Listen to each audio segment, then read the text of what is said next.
Hola niños y niñas, soy Super Day, el superhéroe que promueve y defiende los derechos. Vengo a contarles sobre los derechos. Los derechos son acuerdos que se construyen para organizar y regular a las sociedades y nos permiten una vida en convivencia. Y un ser humano es un hombre, mujer o niño, es decir, una persona. Por otro lado, los derechos humanos son los derechos que tienes simplemente porque eres humano. Existe un total de 30 derechos humanos, enumerados en la Declaración Universal de los Derechos Humanos.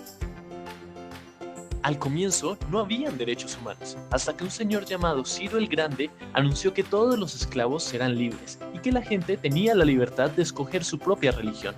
Esto quedó escrito en una lápida de barro conocida como el Cilindro de Ciro, y así nacieron los derechos humanos.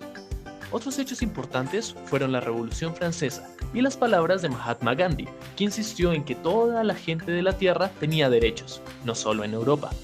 Luego, un villano llamado Hitler exterminó la mitad de la población judía de la Tierra en campos de concentración. En resumen, 90 millones de personas murieron. Los países y yo nos unimos en 1945, formamos las Naciones Unidas, con el propósito básico de reafirmar la fe en los derechos humanos fundamentales, en la dignidad y el valor de la persona humana. Bajo la supervisión de la señora Eleanor Roosevelt, finalmente los países se pusieron de acuerdo en un grupo de derechos para todos. Todos esos derechos quedaron escritos en la Declaración Universal de Derechos Humanos. Todos tenemos 30 derechos humanos, entre ellos libertad, igualdad, vida, seguridad, a no ser esclavizado y a no ser discriminado. Existen unas entidades en todo el mundo que defienden los derechos humanos.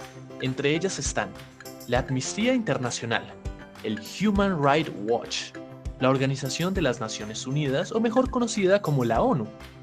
Pero calma, aquí en nuestro país también existen otras instituciones que defienden nuestros derechos. Las personerías municipales o distritales, la Defensoría del Pueblo, la Procuraduría General de la Nación y la Consejería para los Derechos Humanos de la Presidencia de la República.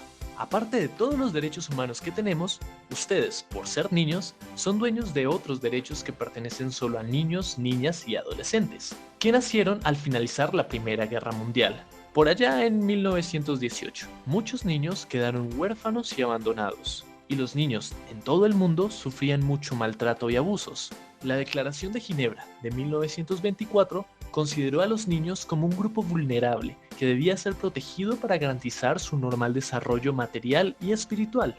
En 1959, las Naciones Unidas retomaron la cuestión y proclamaron la Declaración de los Derechos del Niño. La declaración considera que el niño, por su falta de madurez física y mental, necesita protección y cuidados especiales tanto antes como después del nacimiento. Además, establecen los siguientes derechos para todos los niños y niñas: el derecho a la igualdad, el derecho a tener una protección especial, el derecho a un nombre y a una nacionalidad, el derecho a una alimentación, vivienda y atención médica, el derecho a una educación y a un tratamiento especial para aquellos niños que sufren alguna discapacidad mental o física, el derecho a la comprensión y al amor, el derecho a actividades recreativas y a una educación gratuita, el derecho a estar entre los primeros en recibir ayuda en cualquier circunstancia, el derecho a la protección contra cualquier forma de abandono, crueldad y explotación, y el derecho a ser criado con espíritu de comprensión, tolerancia, amistad entre los pueblos y hermandad universal. ¿Sabían que existen entidades internacionales y nacionales que protegen los derechos de los niños?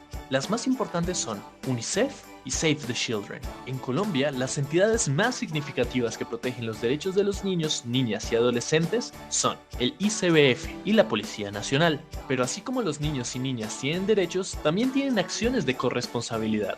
Entre ellas deben respetar a nuestros semejantes, respetar a nuestros padres, maestros y a todas las personas, respetar las opiniones y costumbres de los demás, respetar las leyes que rigen la sociedad, tener buena conducta en la escuela y portarnos bien en casa, respetarnos a nosotros mismos, hablar siempre con la verdad y cumplir lo que prometemos, respetar y cuidar el medio ambiente y respetar a nuestra patria.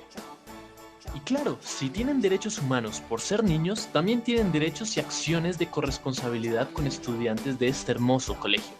Entre ellos se encuentran derecho a ser reconocido como estudiante, derecho a ser educado por el personal docente idóneo, ser educados bajo enfoque pedagógico, derecho al mantenimiento del plan de estudios vigente al momento de matricularse, derecho a acceder a todos los medios educativos, derecho a elegir y ser elegido, derecho a ser escuchado, derecho al debido proceso, como acciones de corresponsabilidades, entre otras, pago de los costos económicos, cuando se tenga que hacer, observancia de los reglamentos de la institución, realizar todas las actividades académicas, proponer por lograr una formación personal integral.